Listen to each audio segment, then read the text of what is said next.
Mr. Lou Barlow, who is in the studio with me now. Thanks for coming in, Lou. You're welcome.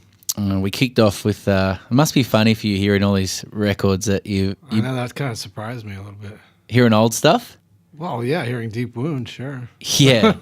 Well, the last week, because I was presented with the idea of chatting with you a couple of weeks ago, and it was kind of Sebadoh. As much as the Sebadoh tour, it's always hard to divorce one of your bands from the other. Because to me, we kicked off with Deep Wound, which you could probably take away from Sebadoh, as the aesthetic is quite a world away. But that was your first band? I don't know about that exactly. I don't want to get myself in a hole. I'm talking to the man who made it here. But we kicked off with Lou's first band, which is part of the classic era of hardcore in a lot of ways, when it was still very much a living, breathing, almost avant-garde movement back then, hardcore. That's a really cool way to put it. I like that. That's what I thought. I thought it was pretty avant-garde. But now it's almost like a folk-style hardcore. Ah. Almost. I'm sure there are very progressive forms of hardcore, but there are a lot of bands that still are trying to sound exactly like Deep Wound sounded in '83. Yeah, but I think once Minor Threat happened back then, that's when everything started to sound the same. Okay. I mean, Minor Threat, of course, being an amazing band, but then they sort of made a blueprint that people could copy, but before that, playing that fast was not something that anyone necessarily knew how to do, and so it was this really, you just got this great range of people just working off a concept, which is to play it as fast as possible, and there wasn't really a methodology, to use a word I shouldn't be using, but there wasn't really a method to it yet. And when Minor Threat happened, they sort of created the method, and I think people started to really imitate it, and that's when it became less interesting as a form and less avant-garde, like you say. Yeah. I still dig the idea of bands still doing that style, because it's always a great thrill, particularly to see those bands live. I know it's so that music is so thrilling live, and like there's that band Off, that has Keith Morrison. They played a bunch of shows with Dinosaur, and also with Sebadoh in this last year, and they're just like, when you see them play, I feel like, wow, this is what old people feel like when they watch swing band music. It's just like, it has this immediate and thrilling physical response for me. Like my hair stands on end, and I just feel excited and positive, and no, totally. It's funny how that happens. Well, we heard some classic Deep Wound, which you and Jay Mascis were both a part of, and then you did Dinosaur for a few years, and we heard a song which, correct me if I'm wrong, but it's kind of almost the beginning of the Sebadoh aesthetic in a lot of ways. Definitely. Polito from the second Dinosaur record, You're Living All Over Me. Yeah. And we finished up with the record that you're doing tonight in its entirety, and you did. Are you doing it in its entirety? We're not doing that. We're playing a lot of the songs. But okay. We're not doing anything like, here's the record. Okay, because I saw the billing's almost like that. It says, I know. Yeah. It's a little confusing. Harmacy and Bake Sale, which is kind of that's the meat of the set, I would say. Yeah. What do you think of that whole? Anyway, we heard the opening cut from that, License to Confuse, from Sebadoh, which is the band that you did throughout the bulk of the late 80s and 90s, and started as a home taping thing, right? Oh, yeah. Yeah. And is that how that Dinosaur song was recorded too, just you by yourself? Oh, yeah. That's even before I had a 4-track. It's like just those mono recorders that just a very, very cheap mono voice recorders. And then I sort of had figured out how to make, wire them into the back of a cassette deck, and then nothing really fancy, but then just sort of create like my own crude form of a 2-track. And then layered the things back and forth. And it's funny how now that I don't know what the word would be, squelchy kind of tape sound, like things coming in and out of it. It's almost like a nostalgic aesthetic that bands apply to their sound now, like the cassette lo-fi thing. But were you, I guess recording is such a big part of any band, and the way things are recorded often define the songs. Were you going for a lo-fi aesthetic, or was it just the means that you had available? It was the means I had available, and I also really liked it. Yeah. I mean, it was just such a thrill to hear something, to me, that was, especially because I think in the early 80s, and recording was in a pretty dire state. I think there was very few bands that were making really interesting sounding records, pretty much only the hardcore bands, but those were mostly very, they were home recorded as well, and But things that were the big rock music then was very, very sterile sounding. Yeah. I still think it's very sterile sounding. It's funny that, isn't it? I often think, bands like ability to influence the next generation. I'm realizing it could be a false realization that recording has such a big part of how seminal those records become, because there's been some great songs that have been ruined by bad recordings. Yeah. Yeah. Yeah, but bad usually means they're recorded too well. Yeah, too well. It's funny how things that are, the more poorly something is recorded, actually, the more it has more, it stands the test of time better. I felt very strongly about that back then, and there weren't too many people that agreed with me. Yeah. But I really like how the lo-fi aesthetic is something that's a part of music now. It's I think it's cool. Well, I've heard you, because you get called the godfather of lo-fi, which you've said, listen to Link Ray and listen to Young Marble Giants and all these bands before me. But the differences with those bands and what you did was that you actually used cassettes, whereas they would have been using, what would have Link Ray recorded on, like a reel-to-reel or something like that? Or I don't even know what it would be. Yeah, but... Definitely lo-fi, but a different kind. You should adopt that godfather of lo-fi. I think that's so bogus. Yeah.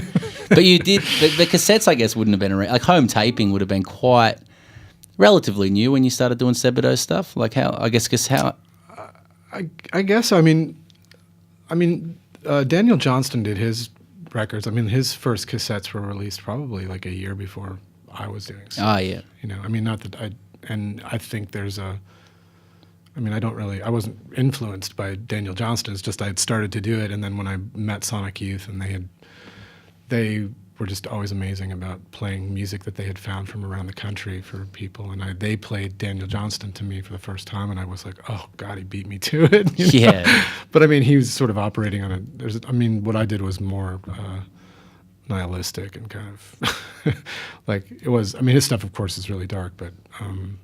He's just such a unique talent. And it's always the way that whenever there's something new, you go, the Ramones, first punk band, and then you realise that not only were they not the first, but there was probably 100 bands that had cut a couple of songs doing a similar thing at the time. It's always seemed that they didn't know each other. The Ramones, though, I would have to say that they truly were, the way that the guitar is strummed, there is no precedent for that. Yeah. There is, and I am in love with, 60s garage rock, and it's my... and psychedelic and all that stuff. There is nothing like the way that Johnny Ramone played the guitar. There's nothing like that before that. Yeah, that's true, actually. It really isn't. Yeah. You just can't find anything like that. I had a funny dream the other night that I was watching someone recover a Ramones song, and I was instructing them saying, not that I'm even a musician, but I was saying, you can't strum your guitar. Like, you got to strum down. And I was telling the drummer how to play, because I've always thought if you cover a Ramones song, you don't play in that style, which is it's very hard to replicate. It doesn't really sound right. It's true. Yeah. It's true. I was really influenced. That Deep Wound stuff, that was my idea, was like you take the strumming style of the Ramones and you double that. So it's a double Johnny Ramone, because he's very if you see the footage of him playing, it's just this blur of a wrist. But I thought if you doubled that, that was hardcore. Hardcore to me was the Ramones times 2. Just totally. And when I started strumming the guitar, I doubled what he did. That sort of self-consciously doubled the strumming that he did, and just created more of like just took it that one step further into static. Yeah. And you had that in Sebadoh too, didn't someone try to tell you that your strumming was satanic at one point or something like that? Yeah, just the kind of strumming that there's my downstroke strumming, Yeah. And they did. That's hilarious. And actually, Eric Gaffney himself, my bandmate, called it the Devil's Reggae. Yeah, right. Yeah, so yeah, there was a lot. There were some people that were pretty ambivalent about what the purpose of what I was doing when I started doing it. Because the music itself, aside from the lyrics, they felt was quite dark, or? Yeah, just the combination, And, I don't know. I was just trying to make something interesting to myself. But I think I definitely confused people. There was the music itself. I really embraced the ambivalence, and I didn't think it was. To me, music that really sets everything out and really makes it really clear what is wrong or right is really boring. Whether it's some band that is, this incredibly hateful band that's screaming about how much it hates you, or whether it's a guy sitting with an acoustic guitar and telling you how great it would be if everyone loved each other. Yeah. Either of those are equally simplistic and boring to me. Yeah. So, and usually the darkest kind of people are the ones that sing about the happiness, right? In theory, I've heard that. Yeah. I'll let you play. It'd be great to hear you play a couple of songs in a second, but I wanted to ask you about this kind of, not that you're doing this bake sale, you're not doing the album, which I falsely advertised that you were, but what do you think of that whole kind of, I guess you've been part of a lot of bands now that are really reaching like the peak of their nostalgia, kind of historicizing, I hope not on your behalf, because know. certainly in Dinosaur's case, it's a living, breathing band, and you've released some of the best records of your career. The last two are as good as anything, I think, in my opinion. But and I guess Sebadoh making a new record, is that correct? We'd like to. I just made that rumor up just then. No, we'd like to. We've been saying that we want to do it. We just have. It's just a matter of logistics, like trying to get together. We live on the opposite ends of the country. And, okay. And I have, Dinosaur is always is an ongoing concern, and so it's like a matter of scheduling. Yeah. Unfortunately, but I hope so. You doing a new Dinosaur record at some point? Will that keep going, or you don't know? That's the word. The manager who pretty much decides everything that Dinosaur does. He's intimating that we're going to start recording in February or March. Yeah, right. I don't know what Jay's thought about that is, but I guess I'll figure. Jay generally does what the manager tells him to. So that's a good idea. Like having a creative director that's not in the band. That just goes, you guys are doing a record, and then you just have to do it. It really, for Dinosaur, it really works. Yeah, because Jay, if Jay was the leader and the final words, everything, and the guy, it would be hell on earth. Yeah, your tension is well documented. You've written songs about it. You and Jay. It was also part of the kind of chemistry of Dinosaur. Apparently, it sounds like that, and you guys have an incredible chemistry together, as do Sebadoh. But is it a more democratic, fun group of guys to tour with than I guess the '80s Dinosaur Junior, the stuff that you wrote about, the stuff we've all kind of read about? Jay. He even back then. He's sort of a rock star guy. Okay, you know what I mean. He's kind of got people. He's not really.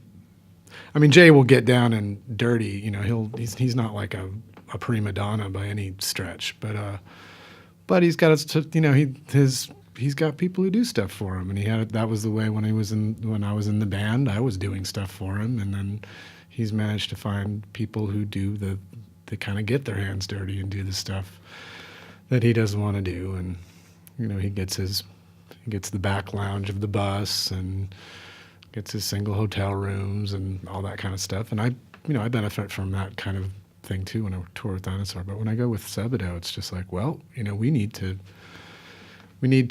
make money, so we got to save money, and actually staying more busy during the day and doing more stuff actually gives more energy. You know what I'm saying? The more that you actually do, the more energy you have, as opposed to if you have people doing everything for you and you just have to show up and do the show. I find that somehow way more exhausting than just being active all day. Yeah. It's but that's just me. That's what I found out about my energy and what I need to do and how I'm going to. So to go from Dinosaur, where it's a little bit more of the rock, the sort of rock star thing. Really, when I say rock star, in really the coolest way possible, like not really too pretentious and still pretty down to earth, but still kind of rock star like, and then to do the Sebadoh stuff where it's just more like we're really responsible for everything ourselves, and we really work together, and we split everything 3 ways and all that kind of stuff. Okay. I always wondered that song, I only heard it recently, the Gimme Indie Rock, the Sebadoh, the EP. Is that tongue-in-cheek, or was that actually kind of a serious sentiment about anti-rock star kind of behavior?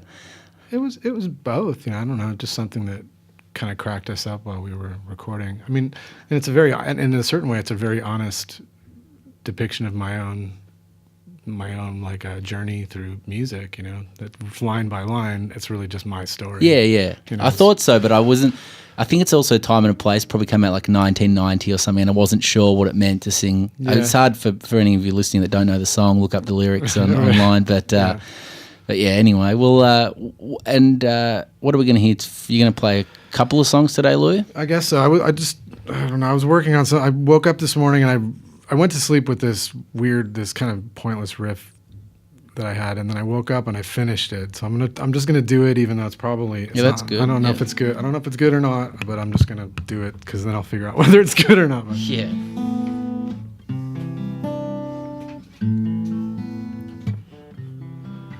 The more you need, the less you are given. The more you want it all. It never lasts long.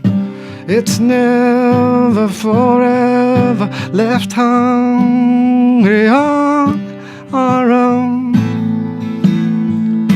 Won't plan it, let it grow. It's scary letting go, but before you know, things change, but change is too slow.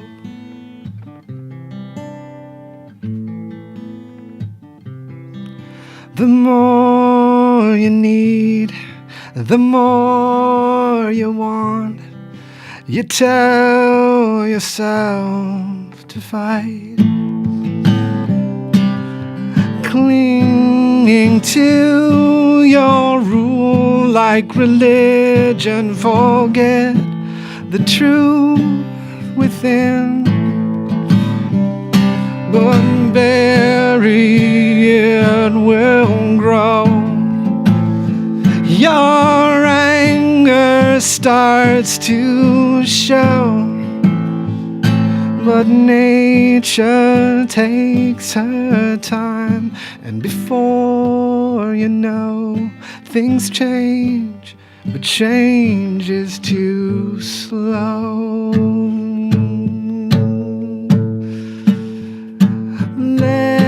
Letting go, there's too much to feel if you fight against the flow. Oh no, I fucked up. Yeah. I'm sorry. I had a really good build up into the end, and I was like, "Fuck, I'm not gonna remember it," and I didn't remember it.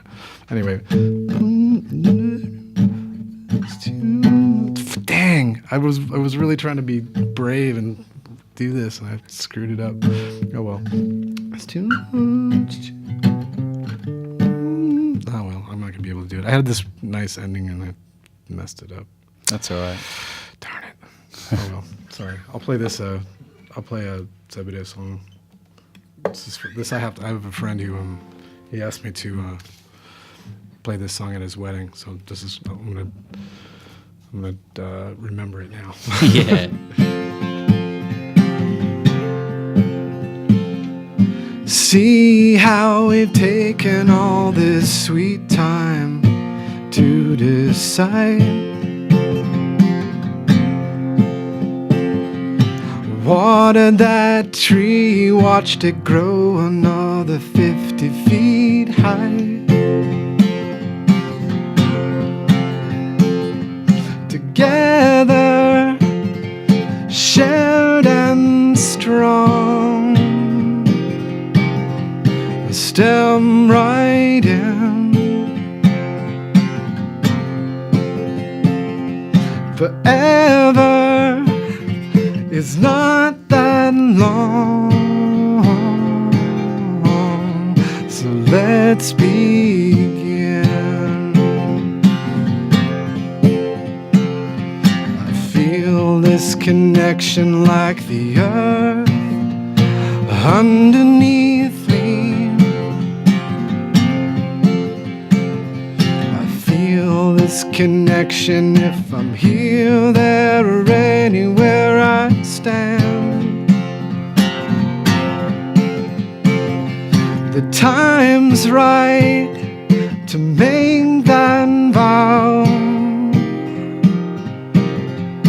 see it through.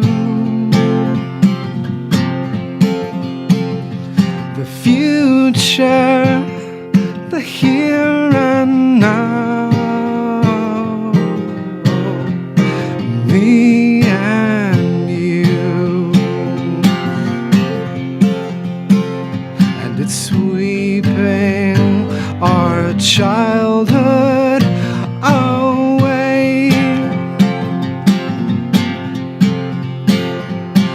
Hand in hand, we set off on our own. Years wear on, but I love you more each day. Celebrate the way you've helped me grow and see how much we've grown. Now you're standing by my side, I feel it in your eyes, the proof. It's tender and real, I feel it as it pulls me through. It feels right, up or down. We try again. Forever is not that long. So let's begin. Let's begin. Let's begin.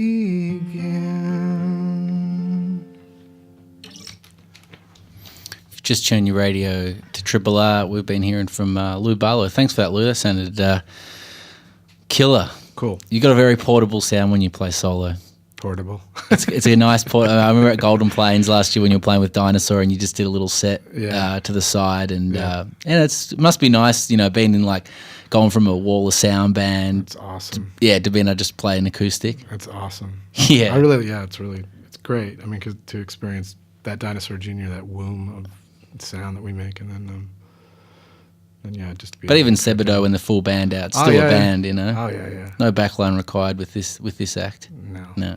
And what's the funniest place you've ended up playing? Have you played a particularly strange show that comes to mind as a solo act? I mean, there are a lot of guys with acoustic guitars, I'm aware of this, but you seem to be up for playing lots of weird situations. Oh God, I haven't really done a solo tour like acoustic anytime really recently. I mean, the only thing I can think of is offhand is once I was playing a solo acoustic show and no one really came, and it was sort of outside, and there was this little band shell, and it started raining really hard, so there was just enough people that they all just came up to the band shell underneath where it was sheltered from the rain, and they just sat. I sat in the middle of them, and I played to the 15 people that showed up. Was that at Golden Plains last year? No, similar thing happened though. It's it rained similar. there last It's year. similar to that, but that was like a setup. That was a big crowd. That was a setup thing, and it was a big crowd, and it was it wasn't quite as just strange, weirdly impromptu as this thing that I'm thinking of. The last time I saw you play solo, you play with M. Ward years ago at the Rob Roy, and I think you ended up playing a Dead Boys cover by the end of the night. You played for a long time. I'm sure I did. It was good. I didn't think I'd ever hear Sonic Reducer acoustic, but it was a good version, I thought. Well, I think it's because there's a Sebadoh song called Flame, and I'd written this middle instrumental part, and written it and recorded it, and then one day realized that I had totally ripped off Sonic Reducer. Yeah, right. And then so I would then, if I was feeling drunk enough, maybe. Yeah. Because I remember that time being I would begin drinking in the beginning of the show and then just never stop and be just totally wasted by the end. Yeah. Not a bad thing to be sometimes. It's not. I'm glad I did that. I don't do it as much anymore, but it's just too much body impact on the next day. And what else have you got coming up? Kind of aside from Sebadoh, Lou, and Dinosaur stuff, you got. I guess you don't. Do you do Folk Implosion records anymore? Would you put them out under Lou Barlow? Yeah, I think if anything that was Folk Implosion like would probably be a solo. Yeah. Record. Yeah. I mean that band. I mean my original partner, he left in '99, and I kept it going with some other guys, but they had other things going on.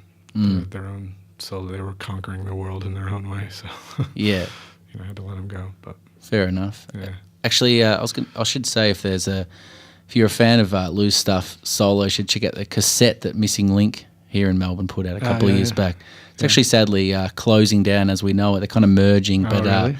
They're merging with what? It's another record store, but it's changing. It's essentially coming to an end the next couple of weeks. So you'll have to go in and visit, Lou.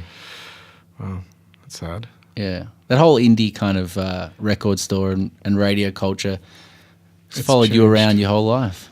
Yeah, in a lot of ways, though. Yeah, now it's changing. It's because of the way we listen to music has changed. So yeah. What do you? The way we acquire our music has changed.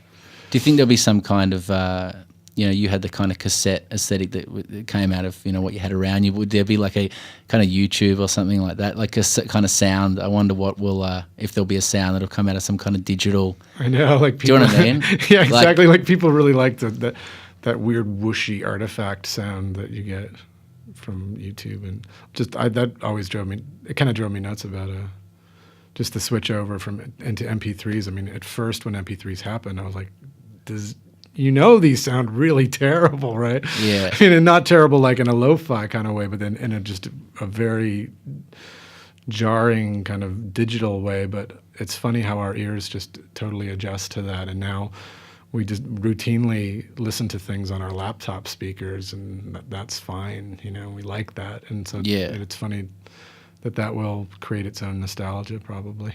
I wonder if it kind of dictates as well what's popular and what's... Because certain records just don't sound very good unless they're... certain records are made for certain systems, I think, Yeah, Yeah. But so if you sound good on like the crappiest speakers possible, then you'll sound better on them. Sound better, yeah. I think it's funny they probably mix things that way. Yeah. Now, but... big pop records like the Britney Spears, they're probably like, okay, but what does it sound like coming out of what does it sound like coming out of a cheap PC? Oh, okay, I can't hear kick drum's not loud enough. All right. That's what Phil Spector used to do, didn't he? He used to get a car radio and says how everyone hears them, so let's see how it sounds. Oh, yeah, they all did, like in the 60s, they did it. There are stories of the Byrds getting, doing their first, the acetates of the mixes of whatever hit, Mr. Tambourine Man, and then giving them to the radio station, and then going out in the car and having the radio station play it so they could hear it. Yeah, right. And like in creating, that was sort of a part of the creative process for those people, and then would go back into the studio and tweak things, I would imagine. Yeah. But yeah. Excellent. Well, thanks a lot for coming in, Lou. No problem. Hope the rest of the tour is excellent. I hope I haven't dragged you through the past or the present too much today. Honestly, it's my pleasure. Excellent. We're going to hear... I've got something from Bake Sale, Sebadoh 3 queued up, but I've got to make sure I got the right track here. Yeah, I do. Thanks a lot, Lou Barlow, again, and you can catch him tonight at the Corner Hotel with Sebadoh. Last night sold out, but I believe there's still some tickets available for tonight's show at the Corner. I would assume so, yeah.